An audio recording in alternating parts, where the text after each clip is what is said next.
is Vincent Schilling, and this is Myths and Atrocities about Columbus and Columbus Day. I originally wrote this article, been shared over 100,000 times, and a lot of people have asked for the sources of this article, and I'm putting all those links in the description below. This video is not for the young ones. There are some very disturbing accounts that are very, let's just say, adult related. Columbus Day is the second Monday of October every year, and some communities celebrate Indigenous Peoples Day, but we're going to be talking about Columbus Day, the man who supposedly discovered the United States. And Columbus Day was conceived by the Knights of Columbus, which was a Catholic fraternal organization in the 1930s because they wanted a Catholic hero. Franklin Delano Roosevelt signed the day into law as a federal holiday in 1937. A huge portrait of Columbus still sits in our nation's capital today.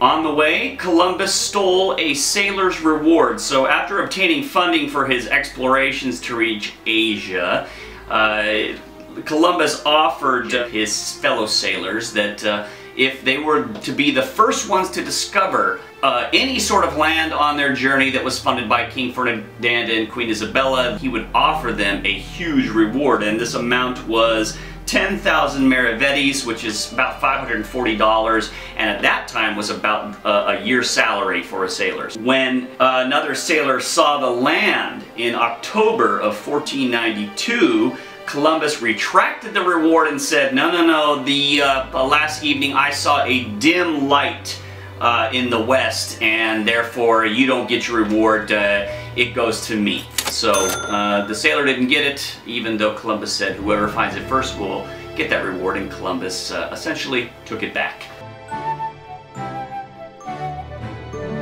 Columbus never ever landed in the upper 48 states. Ever. Never.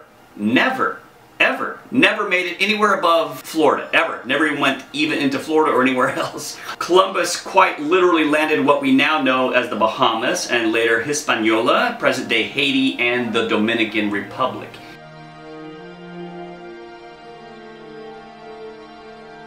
He says, as soon as I arrived in the Indies on the first island which I found, I took some of the natives by force in order that they might learn and might give me information of whatever there is in these parts. So he just took them by force. Columbus painted a horrible picture of otherwise peaceful natives. So when Columbus first saw the native Arawaks that came to greet him and his crew with a peaceful and admiring tone, these are his words. They brought us parrots and balls of cotton and spears and many other things. They willingly traded everything they owned. They were well built with good bodies and handsome features. They do not bear arms and do not know them.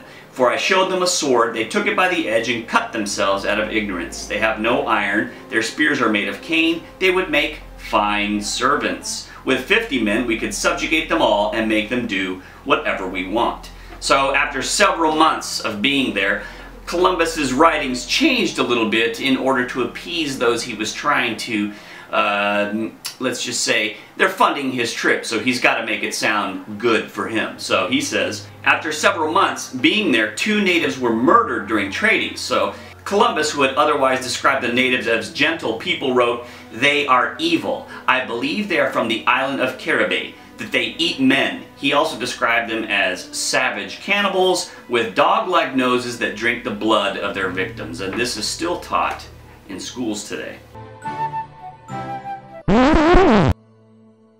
Columbus's men were rapists and murderers, and this is documented, not just an assertion. This account is by a close friend of Columbus who wrote the first disturbing account of a relation between himself and a native female gift given to him by Columbus.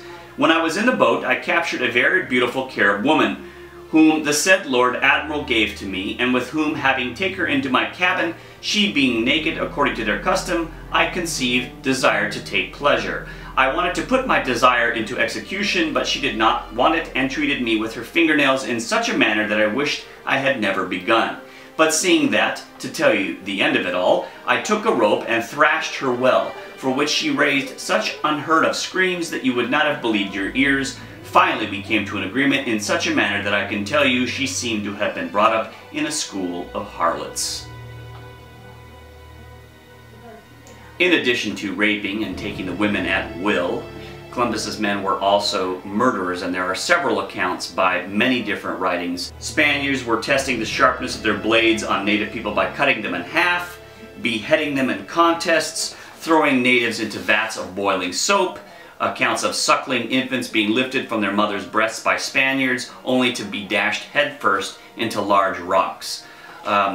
Bartolome de las Casas, a former slave owner who became Bishop of Chiapas, described these exploits. He saw the atrocities and eventually changed his ways and was horrified by what he saw. And you can find many of his writings all over. So he says, "Such inhumanities and barbarisms were committed in my sight as no age can parallel. My eyes have seen these acts so foreign to human nature that I now tremble as I write."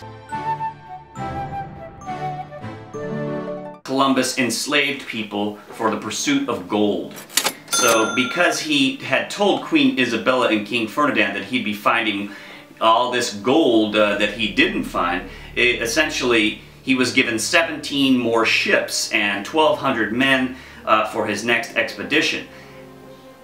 However, he was unable to deliver, so he forced natives to work in gold mines until absolute exhaustion, and those who opposed were beheaded or had their ears cut off. They also had their hands cut off.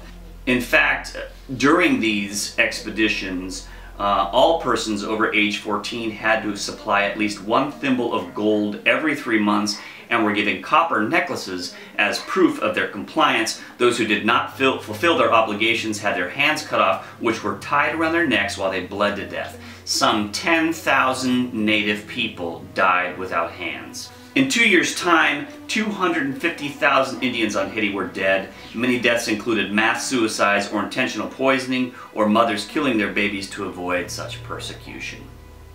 In the words of Columbus, written a few years before his death, "Gold is the most precious of all commodities. Gold constitutes treasure, and he who possesses it has all he needs in the world, as also the means of rescuing souls from purgatory and restoring them to the enjoyment of paradise." Columbus provided sex slaves to his men, young girls as a matter of fact.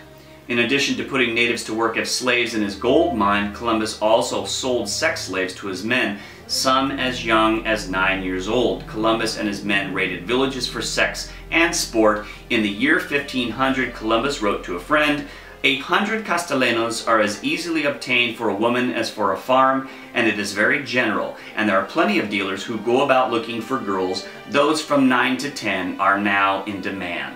Those are Columbus's words. Columbus's men used native people as dog food. In the early years of Columbus's conquest, there were butcher shops throughout the Caribbean where Indian bodies were sold as dog food. Columbus and his men actually had hunts with these war dogs, and these war dogs were covered with armor. They were a fierce match for the native people, and it was terrible. And they were fed human flesh, and there are accounts of Columbus's men tearing babies out of horrified families' arms and throwing the babies to the dogs to watch them be torn to shreds. It's unimaginable. Columbus was taken back to Spain in shackles. He was arrested for his behavior by the governor at the time. Columbus was essentially forgiven for his crimes. He was pardoned. Thank you for watching. This is Vincent Schilling. I appreciate it very much. If you have any questions, please feel free to reach out to me on Twitter, and I'll be glad to do the best I can to respond. Hope the best for you and your family. Much love. Thank you.